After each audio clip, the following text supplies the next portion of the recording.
longtime mentor and extremely close advisor, Ozell Nelson. Together, they've fashioned the best kind of boxing stories, rags to riches for the right reasons. Let's go to Little Rock. Scenes like this once defined Ozell Nelson's life. He was a bricklayer, just like his brothers, just like his father before him. But for Nelson, there was always something beyond the sun, cement, and cinder block.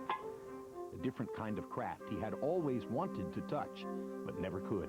Well, I always have been like a street fighter, you know. In school, I loved to box, but I guess I had nobody to guide me. When my nephew came along, he wanted to box. I said, man, I'm gonna find you a gym. Here at the Arkansas Boxing Club in Little Rock, Nelson found not only a gym for his nephew, but an outlet for his own boxing passion. After 4 years as an assistant trainer, Nelson inherited full reign over the club, and with it, a demanding second career. Me and him were working together, and we had an understanding that he can go take off whenever he get ready. But a lot of kids that he had wasn't fortunate enough to get back and forth to his gym, so he would basically go pick up kids. I had this pickup truck. I probably had about 12, 15 kids on the truck, because that's the only way that I was going to have some kids at the gym. It was for me to go pick them up. One of those kids was Jermaine Taylor. Taylor was 13 years old when a cousin first brought him to Nelson's gym. His circumstances at home, however, meant he was mature beyond his years. My mother had to work.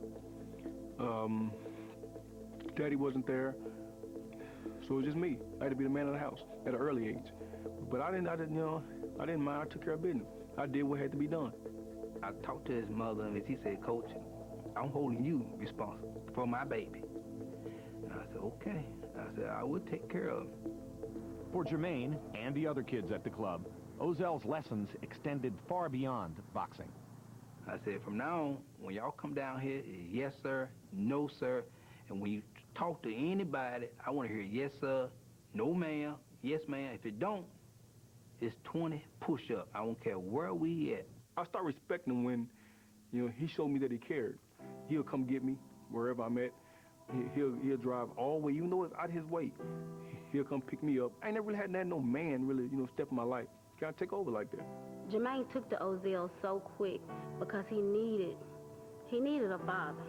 And that's exactly what Ozell was to Jermaine. A lot of times that we went on fights, I was too tired to take him home. So I used to tell his mom, I said, Jermaine just gonna stay with me. So Jermaine became part of the family. I bet that was the hardest thing in the world because he has his own family. It took me a while to understand that, what he was sacrificing and the things he going through. But I think I finally realized when he took me on the job with him. Nobody wants to be a bricklayer because that's a one hard, hot job. So I brought Jermaine out there one day, to show how it feels, I said, you want to get a better job than what I got here. And man, I'm just like, it's hot out here. And he the heat is ridiculous.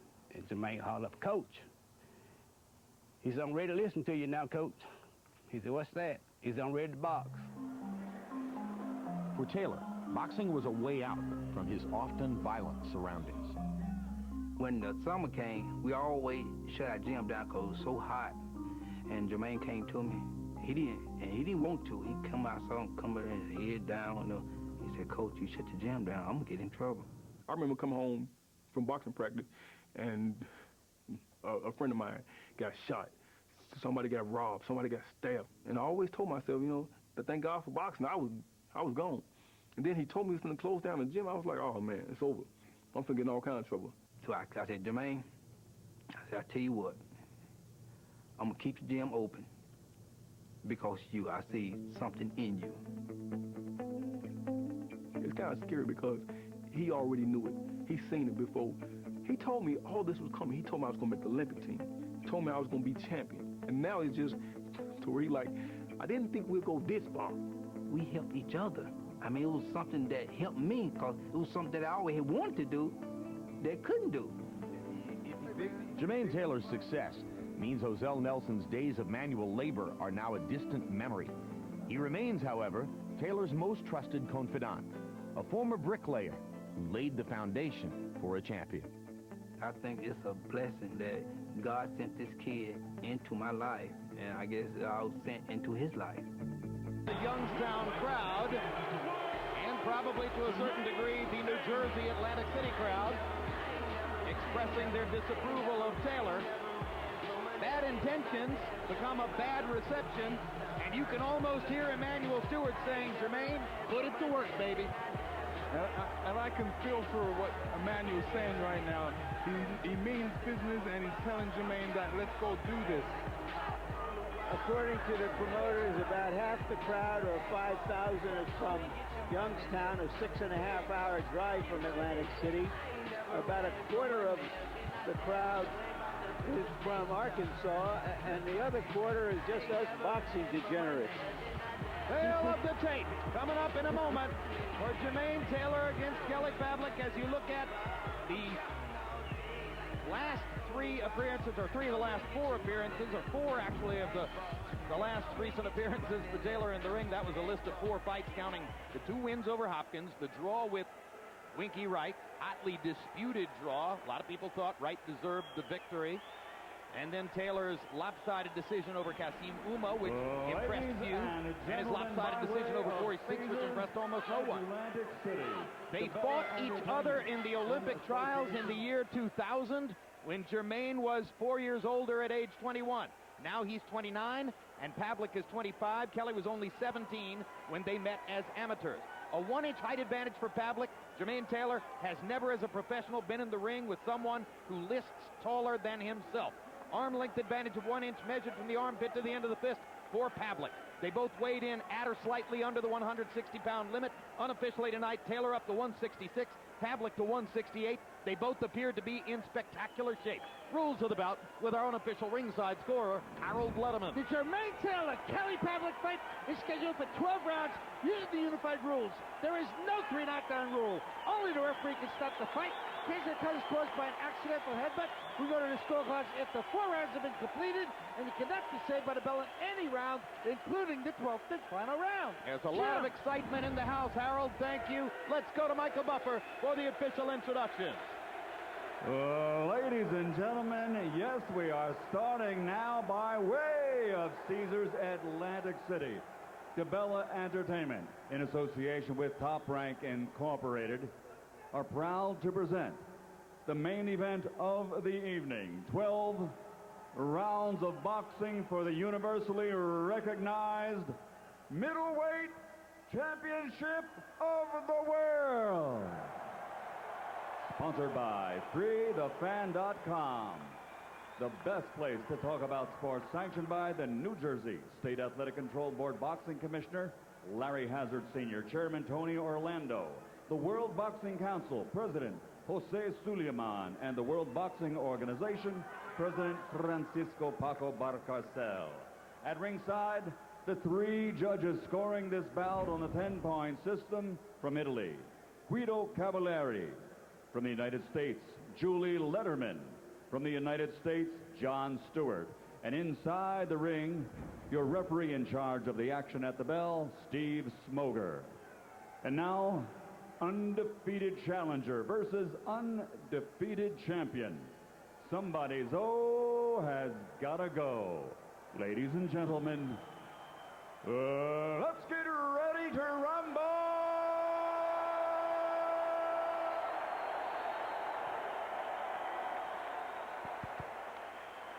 Fighting out of the blue corner, wearing gray with red, official weight 159 1/2 pounds. A perfect professional record consisting of 31 bouts, 31 victories, including 28 knockouts. From Youngstown, Ohio, the undefeated #1 ranked middleweight contender in the world, Kelly the Ghost Pavlik.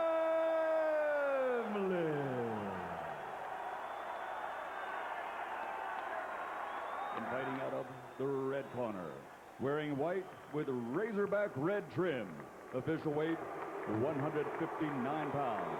Professional record 28 bouts without a loss, 27 victories, including 70 knockouts with 1 bout even.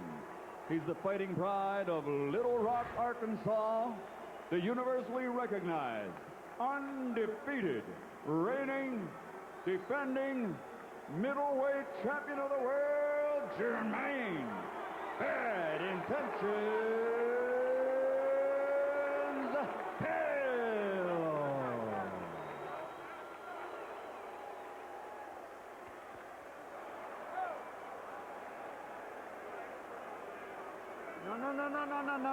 No. All right, gentlemen, you were giving your instructions in your dressing rooms. Please obey my commands. Respect the bell, and above all, protect yourself at all times. God bless you both. Touch gloves. Touch gloves. Thank you. Does the champion want to keep his championship as much as the challenger wants to take it? Let's get it on. Looks like to me like they got some disdain for each other. They mean business.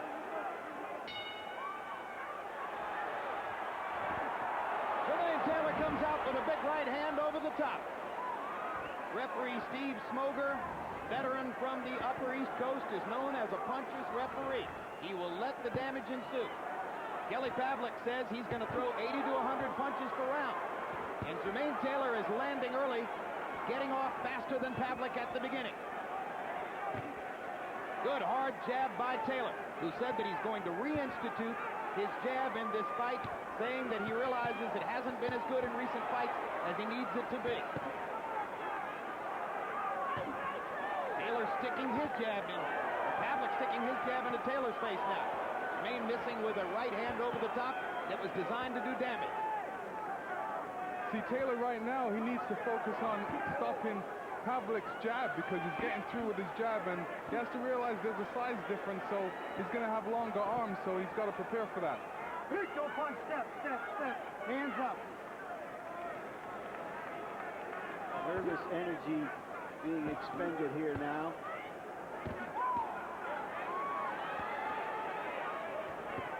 Pavlik starting to get rolling after having gotten jumped a little bit in activity by Taylor at the start. He said he wanted to be patient, Jim, but Taylor didn't give him a chance to be patient, although not many of Taylor's punches have actually landed flat. Pavlik blocking some, but Taylor stuck a couple of left hands in. They trade in the center of the ring. They haven't really moved from the center. Good right hand, another one by Pavlik. Pavlik backing Taylor up with the two right hands. Taylor needs to give Pavlik a lot more respect and keep his hands up, because this is where Pavlik is dangerous, especially in the first round. You know, you have to give this guy respect and concentrate a little more on defense and not get hit by these little shots. Good left hook by Jermaine Taylor. His faster hands apparent, but he hasn't been able to back Pavlik off. Good combination by Pavlik. And a long right hand over the top. Yeah, Taylor's much too close to Pavlik right now and should be more on his toes and not allow him to get across with these right hands. Definitely he needs to keep that left hand up and not get hit by right hand. Yeah, but Lennox, he's not an on-your-toes fighter. He's a flat-footed fighter. He'll come forward or go backward. That's his game. If trainers are going to ask them to box, both guys want to fight. That's what's happening. Crowd begins to chant, Pavlik, Pavlik, Pavlik. So far, Taylor has stood up to those clean right hands well. Well, if you notice, he's elected to move his head a bit more, which is much needed. First round was so active and intense, it seemed short. He won that round, okay? He got that round, but don't worry about it. You got him fighting at a faster pace than he's used to fighting at. And you get you want to try to rip him to the body some. A lot of the punches where you're punching at him, where he's pulling back, he's out of range because he's fresh. As he slows down, you'll fight him with the shots, okay? But try to watch his right hand. Listen to me. Control the pace. Be patient. He's desperate already. Just relax. Stay behind the jab, right hand hook. It's a basic fucking fight with this kid. Exactly. Jab, right hand, and stay not in the middle distance, stay outside. That's your fight, baby. I'm trying to figure out what Emmanuel means when he says he's not used to this pace, when in fact, Kelly Pavlik has fought at much harder paces, throwing many more punches than Taylor in the past. Pavlik had a big round for CompuBox numbers, landing 43 of 89. Taylor 26 out of 72. Harold Letterman agrees with Emmanuel Stewart that Pavlik won the first round. They go back to trading in the center of the ring. Hard right hand by Taylor. Flush on Pavlik's face. Kelly keeps coming forward.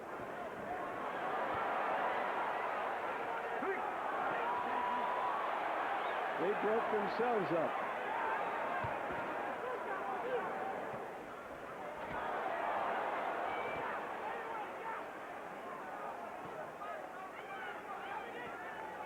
Taylor needs to settle down a bit. Pavlik has shown great poise. You know, his trainer's right. Really, what he needs to do is fundamentals, and that's jab, jab, right hand, and he's doing a good job at it right now. Pavlik looks very comfortable midway through round two. Taylor showing a lot of wasted motion, doesn't yet seem to be quite as happy with the way things are going as is Kelly Pavlik. If you saw the countdown show that helped to set up this fight, it established the kind of intensity that is shown there as Taylor suddenly gets Pavlik in big trouble. Kelly Pavlik getting raked by hard right hand and left hand, and down Pavlik goes down. That is it. That was a tremendous barrage from Jermaine Taylor. That was the best offensive show in Taylor's last six fights. That was a right hand started that barrage. There's a minute and a half to go, a half a round still to go. And it was followed by a series of rights and lefts. And Taylor has Pavlik in big trouble. And a chance to finish him right here. I'm so surprised that Pavlik could come back from that. It's still early. That's why he can come back. But he's getting hit. And like I said, Jermaine means real business. He's going for broke now. He wants to win this fight. He wants to take Pavlik out straight away. And remember, Steve Smoger is not a quick stoppage referee. Steve Smoger is a fight referee who allows the fight to go. Shows you the kind of determination Pavlik has. He's still hanging on. Taylor not making clean contact anymore, and Pavlik is beginning to find his legs. Pavlik is a tough cookie from Youngstown. It would be shocking if he could finish what he went through, or survive what he went through. Another big uppercut from Taylor. But now Kelly Pavlik has his legs back under him for the moment and starts to hit Taylor back. Taylor has punched himself out a little bit here, and he needs a blow. Body shots from Taylor. Pavlik has managed to regain his stability. He's going to make it out of the second round, it appears.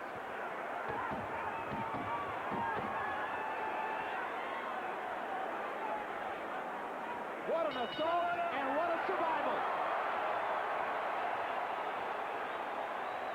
You're all right, you're all right, you're all right.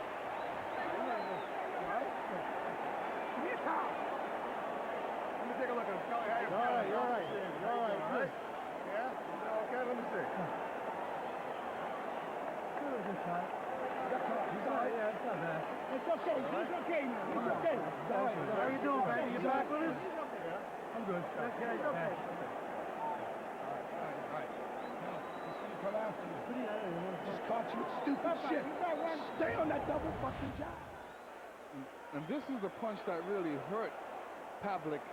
He had his hands down, and all of a sudden came an onslaught of punches by Jermaine Taylor. And here we look at the knockdown. Combination of punches that caught him still early in the fight and put him down to his knees. Last time Jermaine Taylor hurt somebody like that, it was Daniel Edouard in the fight that set up his title shot against Bernard Hopkins. Taylor landed 52 out of 75 punches in the round. Pavlik 20 out of 47. Taylor landed 42 power shots. And if Kelly Pavlik needed to learn respect for Jermaine Taylor's punching power, you would hope he has learned it now. And here comes Pavlik with straight right hands again. He backs Taylor into the corner. What a fight. They dried the blood from Pavlik's nose, and he's alive and well for the moment.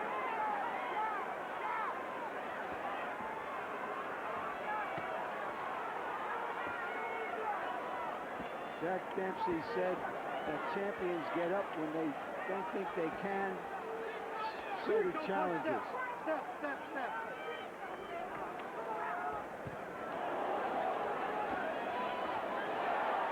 See, one punch Jermaine does very well is throw a right hand right over Pavlik's jab, so Pavlik can't be slow with that jab. He needs to get it out and back because Jermaine is definitely looking for that overhand right.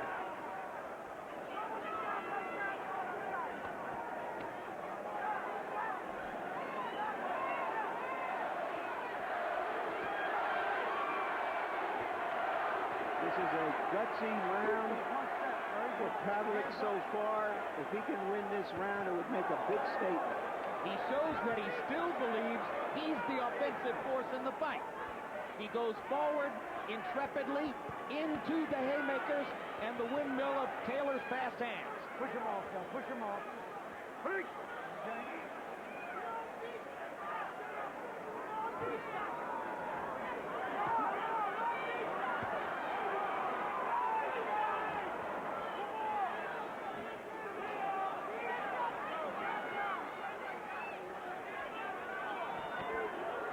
Hard right hand inside for Taylor. Pavlik still sticking his left.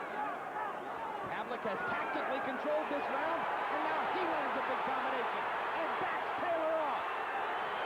Tremendous combination. Pavlik trying to find the damaging right hand. Straights Taylor with lefts and rights. How will Jermaine get out of the corner?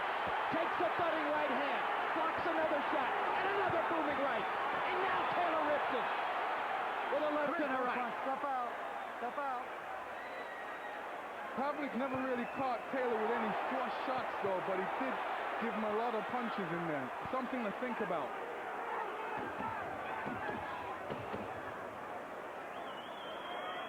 Gentlemen, we have a fight.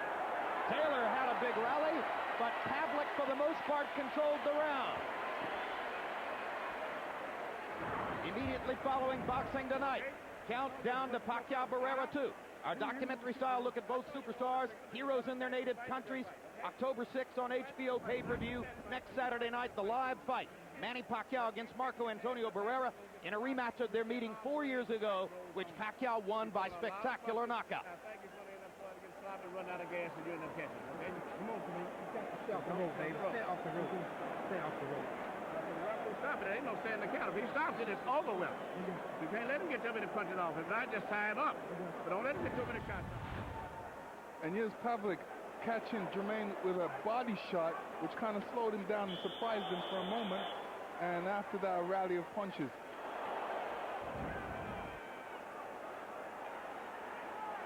In the third round, Kelly Pavlik, after having been knocked down and almost out in the second, Pavlik threw 99 punches in round 3, landing 32. Taylor was 21 out of 41, so very accurate for Taylor. But Pavlik had the control of the round. And Harold, how do you have it through 3? Look at you. In rounds, I've got it 2 rounds to 1. But the all-important points category, 28 to 28, all even, because Jermaine Taylor gets an extra point in round 2 for the knockdown. Jim, I gotta tell you, Jermaine Taylor doesn't stop straight right hands too well. They all seem to land for Kelly Pavlik. But like Larry Merchant said, this is one great fight. 2 rounds to 1, Kelly Pavlik. Step, step, step, step. The Pavlik camp has felt that if they can get into the late stages of the fight will be theirs, because Taylor has faded in some fights in the late stages. Quick! Step out, let him out, Jermaine, let him out. Hey, Jermaine, get up. Get up. Okay, all right. You all right, both? You all right? All right.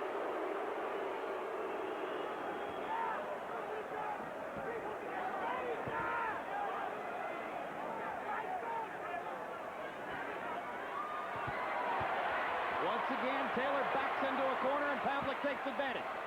Once again, Jermaine fights his way out. This time more quickly, listening to Emmanuel Stewart, who told him, you can't stay back there in the corner. You've got to get out immediately. Taylor wanted a conventional fighter. Well, he's got one. But most of your best fighters are conventional fighters. Pavlik was able to back up Miranda, but it looks like Taylor's stronger than Miranda. He can get out of these corners. And, you know, what Taylor should be doing should be taking 2 steps backwards and not even putting him back on the ropes. He should be taking a step to one of the sides and circle him.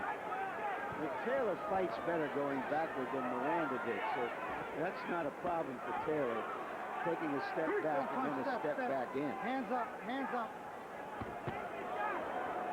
Good 1-2 for Taylor.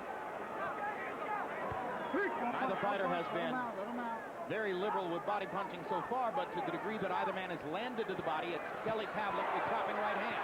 There's another good right hand right down the barrel by Pavlik. Misses with the left hook. Taylor comes back with a left and a right.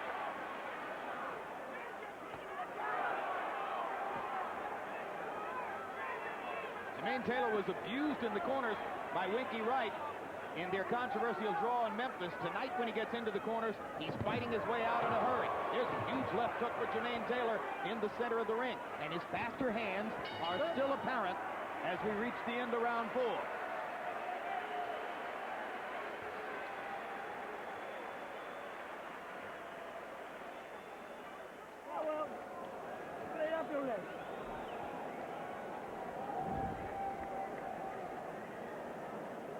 Kelly, when you got him against the rope, measure with the jab. Don't go on flow. Measure, straight, and come back to the body. Still double it. Double it right hand off. Or double it, get to the body. Yeah? So fine, baby. At least slowing down, you understand? Your conditioning is beautiful. And watching his right hand. That's all. You're not getting it for nothing else. That's why you see your neck. Okay. Give me the towel. Towel.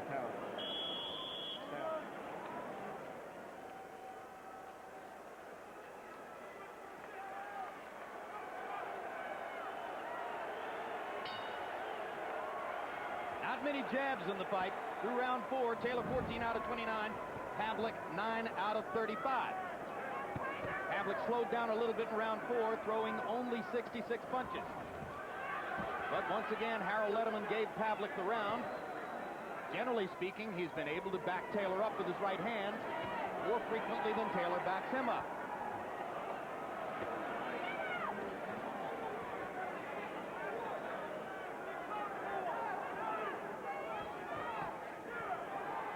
Both fighters seem to be scratching to find a new answer now, as they've sort of leveled out with all of the violent assaults that went through the first 3 rounds.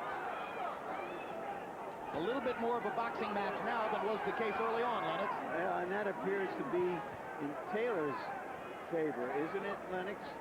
Yeah, he's doing a great job counter-punching, and that's what he's looking to do. He's letting Kelly Pavlik come at him, and he's looking to counter-punch either with the right hand or the left hook. So he's working off of what Pavlik is doing, and he's watching Pavlik's right hand because he realized that's what Pavlik has that's really dangerous, that he needs to be concerned about. Pavlik gets caught over the top by a right hand by Taylor, but keeps going forward and presses Taylor with his own 1-2.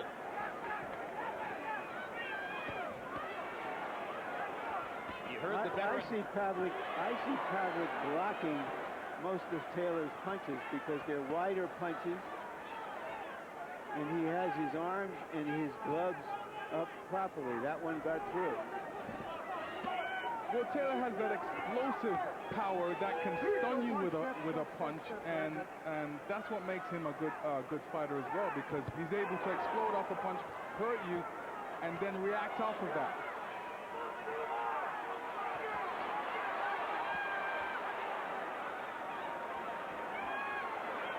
Emanuel Stewart has told Jermaine Taylor, watch out for Kelly Pavlik's right hand, and Taylor was able to slip a couple of right hands in the corner there.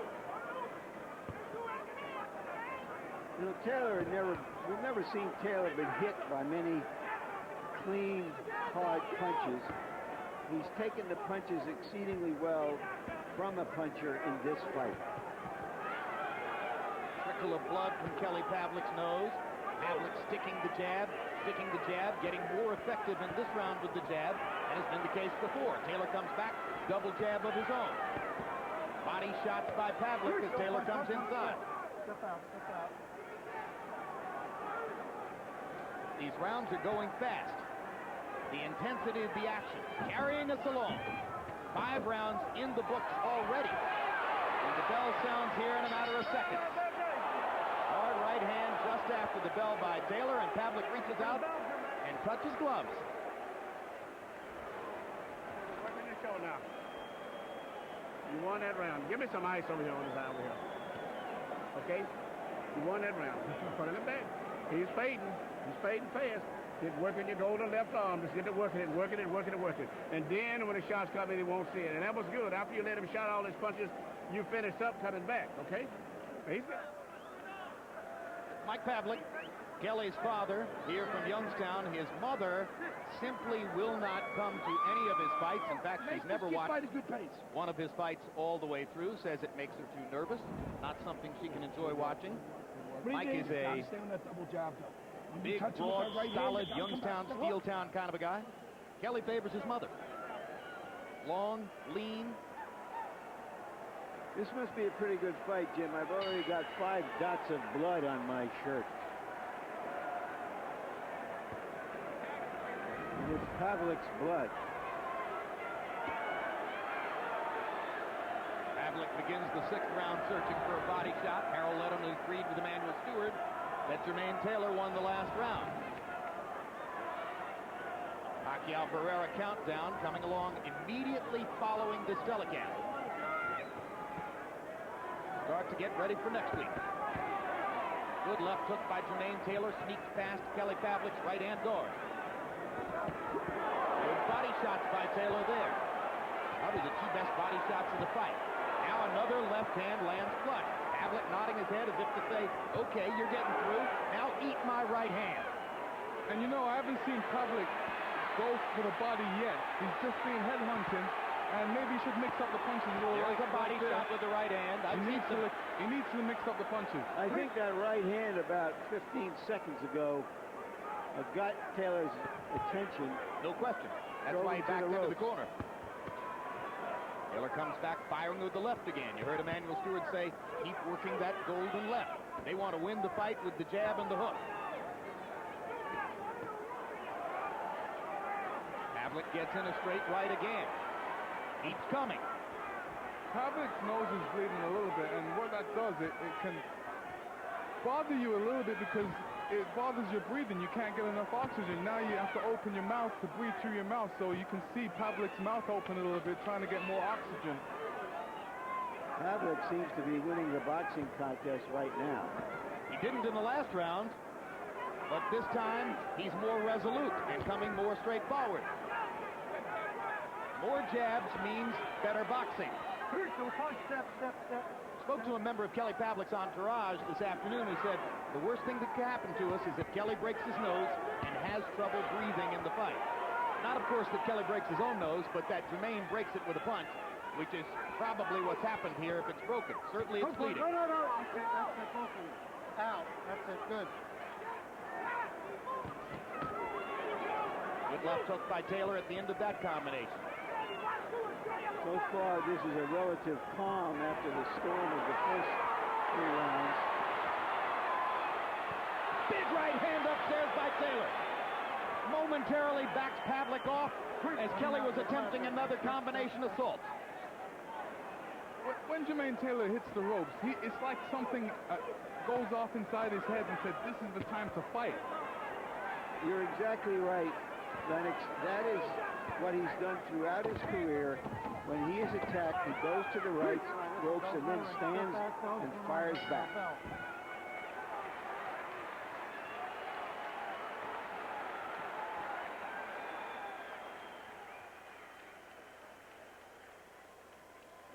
Here, deep. Put your legs down. Back you up, good body shots. You're just going to keep working. Keep the pace going. Breathe deep. Breathe your mouth. Breathe ones. Come on. Bend your knees a little bit inside, right? Bend your knees. Stand the double jab, and it's easy. Come on, big ones. You're letting him take the lead too much tonight. Now he's winning the title because he's more consistent than you are. You have to start working your jab or whatever, and then try to quit just backing up. He's pushing you straight to the rope. Just get back and start working your jab. You understand? That gives him power. And here you see Pavlik having Taylor against the ropes, but Taylor retaliating with a couple punches and ending off with a right hand.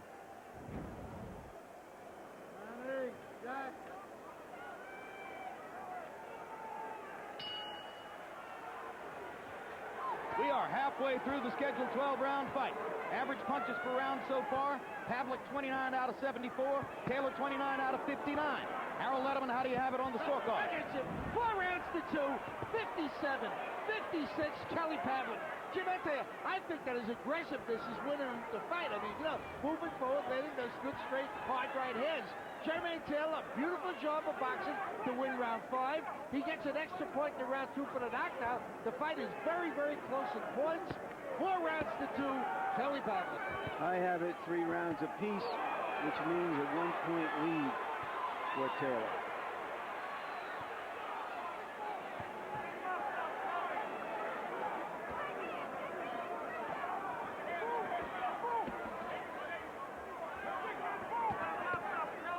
There's a good body shot by Taylor, or excuse me, by Pavlik with the right hand. Both fighters trying to employ the jab here in round 7. Middle portions of the fight, much more a boxing match than the first 3 rounds, which were a wild, all-out slugfest.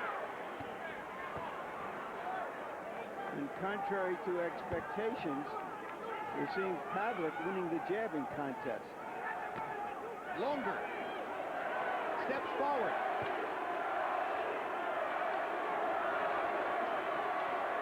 Body shot with the left hand by Pavlik. Good 1-2 upstairs by Taylor, immediately following. Another right hand by Pavlik.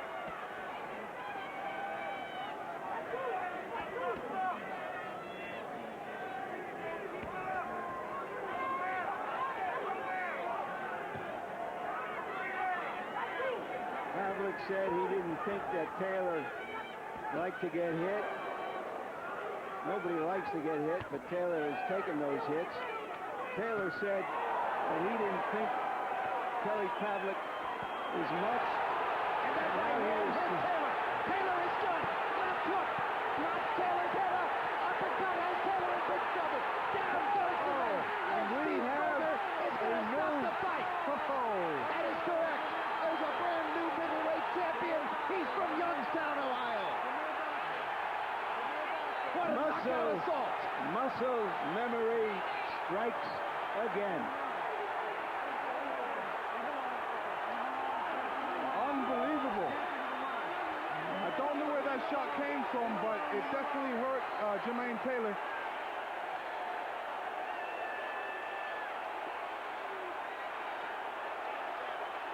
What a performance by young Pavlik. What guts to get off the floor. The difference in this fight, one man got off the floor, the other man didn't. You could see it coming about 10 seconds in advance when the right hand drove Taylor into the ropes, and suddenly he was a sitting duck, and Pavlik instantly realized it, Lennox. That was the instinct of a finisher. I was really surprised that and this is the punch that hurt him. Pavlik has been throwing that jab. Taylor hasn't been blocking it. But here's the right that hurt him, and he's hurt from that punch. He backs up in the corner. He's still... And here's another angle, the same punch. Taylor's eyes are closed. He didn't even see that punch coming. All he seen it was at the last moment when it connected. And here's the end, where the referee steps in. It was a left uppercut that hurt him. It buckled him a little bit. Then a right uppercut that put him on the chin. And the finish, referee steps in, realizes that Taylor's hurt, and stops the fight. A perfect finishing assault by Kelly Pavlik. This is clinical damage inside, Lennox. Both hands. And it looks like the uppercuts were really apparent. That's the one that really was the shocker and came from nowhere. Jermaine didn't even see it, but he reacted from it, and whether or not he could have got up or not is the question, because the referee was right there on top of him, but he made no attempt to get up. Kelly Pavlik showing the true heart of a champion. Well, Michael Buffer said at the beginning somebody's O had to go. It was Taylor's O who went. By way of Caesars Atlantic City, tonight here in Atlantic City, we have witnessed one of the great middleweight championship bouts in boxing history. Referee Steve Smoger steps in, calls a halt at 2 minutes, 14 seconds, round number 7. The winner by TKO victory and new undefeated middleweight champion of the world, Kelly, the Ghost, Pavlik.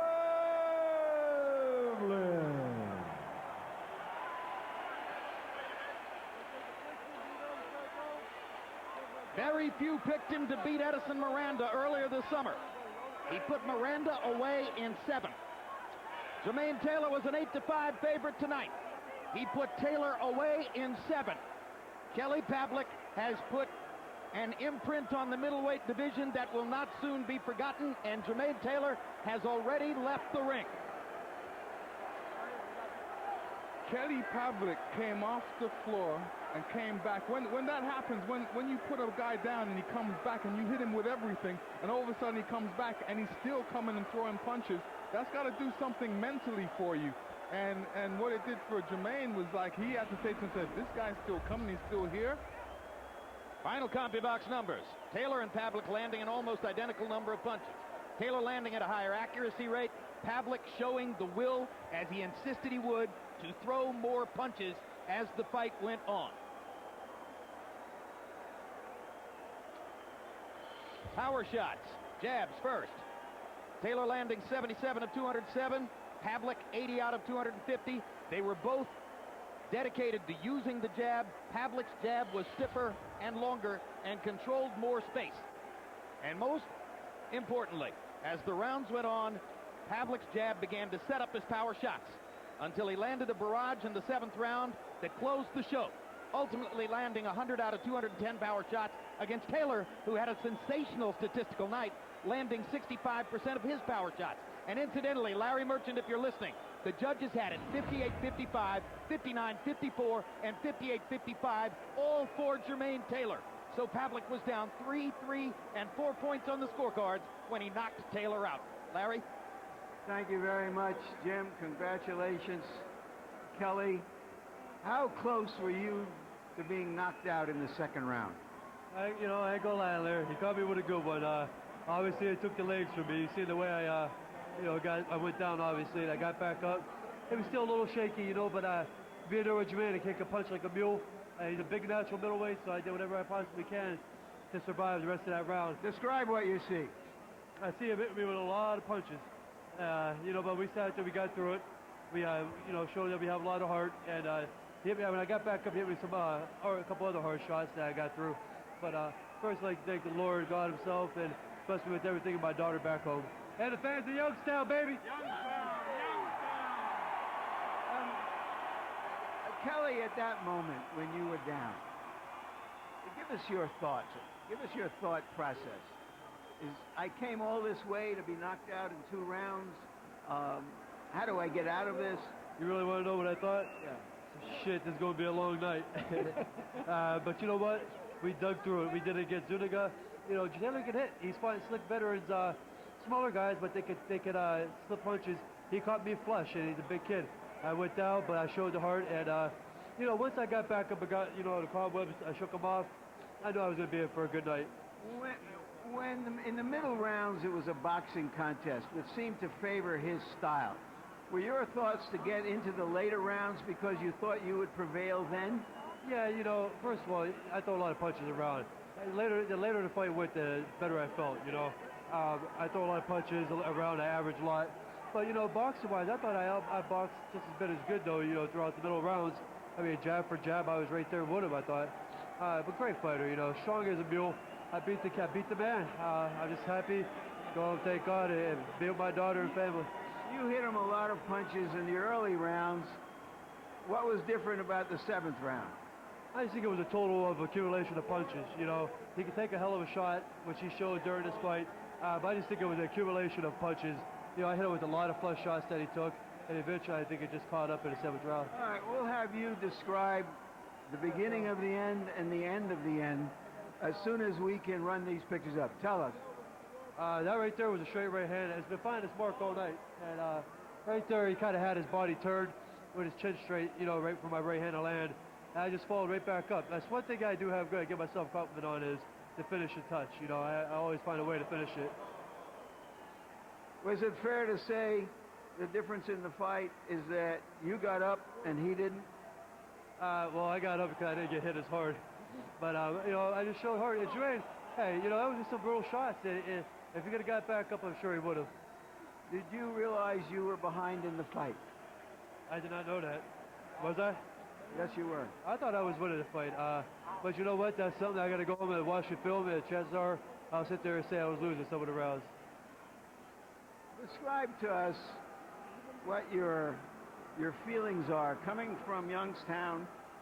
So many fighters and champions before in that region, and now you're among them. And maybe you even owe some debt to that tradition. You know what? I owe everything, not everything, but you know, most of everything. First, I owe my daughter and the Lord Jesus himself. But my fans in Youngstown, you know, you had Harry Arroyo, Ray Boom Boom Mancini, which is in the house tonight, Jeff Lamkin, Greg Richardson. We're a small city, you know, 88,000, 90,000 people. Harry Arroyo, Ray Mancini, you know, everybody knows Ray. You come from a town with only 92,000 people, and you put those types of world champions out there. Such a guy like Ray who's world renowned over and over. It's great. It's an honor to have my name penned up there with these guys, and I just can't wait to go back and talk to them and share some championship stories with them now. There is a rematch clause in the contract to be fought above the middleweight limit of 160 pounds. Do you want that fight? Do you think he'll want it? I hope. I get to eat, so I like it. You know, I get to you know, eat some pasta and stuff. So, but we'll see what happens. Let everybody work that out. Hey, Larry, you guys know here at HBO how I am. I love the fight, and I never back down from a fight. And I'm just glad I got my shot now. Thank you, and congratulations again, Kelly Pavlik. Thank you for having me on HBO. I appreciate it a lot. Thank you, Bob Barron and Lou DiBella. And thank you, fans of Youngstown, Ohio. I love you, Sydney. Jim? What a show. You heard ring announcer Michael Buffer call it one of the greatest middleweight championship fights in the history of the sport. Obviously, people are going to be going back through the archives to see what the ballad comparisons are. Lennox Lewis, you know, a lot has already been said about a fight in which both men were on the canvas, both showed heart, both showed guts. You can't much penalize Taylor for what he did in there tonight. He just got caught in a firestorm. Well, he got caught in the firestorm. What he should have done is block that jab a bit more, because when that jab is hitting you, you're worried about the jab and you forget about the right hand. You don't see it coming. So he needs to go back to the drawing board and block that jab. But Pavlik showed tremendous heart and will to win. He got off the canvas and came back and said, no, I'm here to win. I'm here to bring this back home to Youngstown. And that's what he did. Is there a deceptiveness about Kelly Pavlik that might make it difficult for his opponents to understand what they're in against? I'm talking about the pale skin, the thin muscles, the seeming absence of bulk, the long arms. Is it not hard, or is it harder than it might be with other opponents to realize how dangerous he is? He's very dangerous. What makes him dangerous is the fact that he's tall, he's got long arms, he's strong, and he's got the will of a champion. He wants to win so bad, and this is what came out in this fight. No matter the fact that his nose was bleeding, the fact that he hit the canvas, he still came back with a determination to win. And that's what he did. This is a Youngstown champion right now, and he should be very proud of himself. Larry Merchant is headed back to Jermaine Taylor's dressing room to try to get us an interview with Taylor, who, as you saw, left the ring in a huge hurry after he had been counted out by referee Steve Smoger, and the fight was stopped. And I say counted out because Smoger didn't really count. He actually simply stepped in and waved his arm. And now Larry is ready, I'm told, with Jermaine Taylor. So let's hear the deposed champion's reflections on what happened to him. Larry? Thank you, Jim. Jermaine, did you think the fight was over in the second round? I did. I went in there, I had him hurt. I thought I had him. I threw a bunch of unnecessary punches that I shouldn't have thrown. I should have been coming well because, like, you know, everybody was screaming, but I just, I went wild and tried to hurt him, get him out of there. And are you saying you expended a little bit too much energy after that knockdown and trying to get him out? That's exactly what I'm saying, Larry. I threw a lot of unnecessary punches that I shouldn't have. I give it to Kelly. He fought a great fight. But in the middle rounds, when it when it became a boxing contest, you seemed to be doing well. You were ahead on all of the cards. Were you getting tired? Because he was reaching you with his right hand. Yeah, well, you know, I thought I was losing. As my understanding, I was losing. So I was trying to just, you know, trying to hear him get some punches off. And I just wasted a lot of energy that I shouldn't have. Is he the best fighter you've ever fought? Is he the hardest puncher? He's a pretty strong puncher. But I just think I wasted a lot of energy in those in the second round, just throwing a bunch of unnecessary punches, and then I got caught. What is running through your mind now about being knocked out, and losing your championship? I just can't believe I lost, man. Just I lost championship. Now it's all about going back to the gym, regrouping. You have a rematch clause to fight him at above 160 pounds. Would you want to fight him in your next fight, or would you want to build up to that fight again? I would like to fight in my very next fight. I feel like that I did a lot of unnecessary things, and I'm going to go back to the drawing board and just work hard next time. Thank you very much, champ. Thank you, Larry. Jim? Well, Lennox, spectacular possibilities. Could be a rematch at 160 if they want to contest the middleweight championship again. Could be a rematch at 166 because that's what's called for in the contract. Or maybe Kelly Pavlik could look for the winner of Joe Calzaghe versus Mikhail Kessler, November 3, the championship at 168 pounds. What do you want to see? I would love to, well, you know, what happens, if there's a rematch clause, he can't really go anywhere else but to go against Jermaine Taylor again. So I would love to see that fight again. It was a very exciting fight. And, you know, the next one's going to be exciting, too. So I'm sure the fans are caked up for that and prepared for that. Jermaine Taylor and Emmanuel Stewart spent a lot of time coming into this fight saying Kelly Pavlik is average, he's overrated, he's no big threat to us. If they do it again, this time they've been forewarned. Well, thanks very much for being with us on what has been a spectacular night of boxing in Atlantic City. 1 week from tonight, or 2 weeks from tonight, it's a Boxing After Dark lightweight unification fight. The Baby Bull, Juan Diaz of Houston, takes on Julio Diaz of California. Julio won his title by decision over Jesus Chavez in February, while Juan has held his title for over 3 years, covering 7 title defenses, most recently a stoppage of Acelino Freitas. Diaz versus Diaz. Next on HBO, it's the premiere of Countdown to Pacquiao Barrera 2, our documentary-style look at both men as they prepare for next week's fight. And now for our entire HBO crew, I'm Jim Lampley, saying so long from Atlantic City, New Jersey.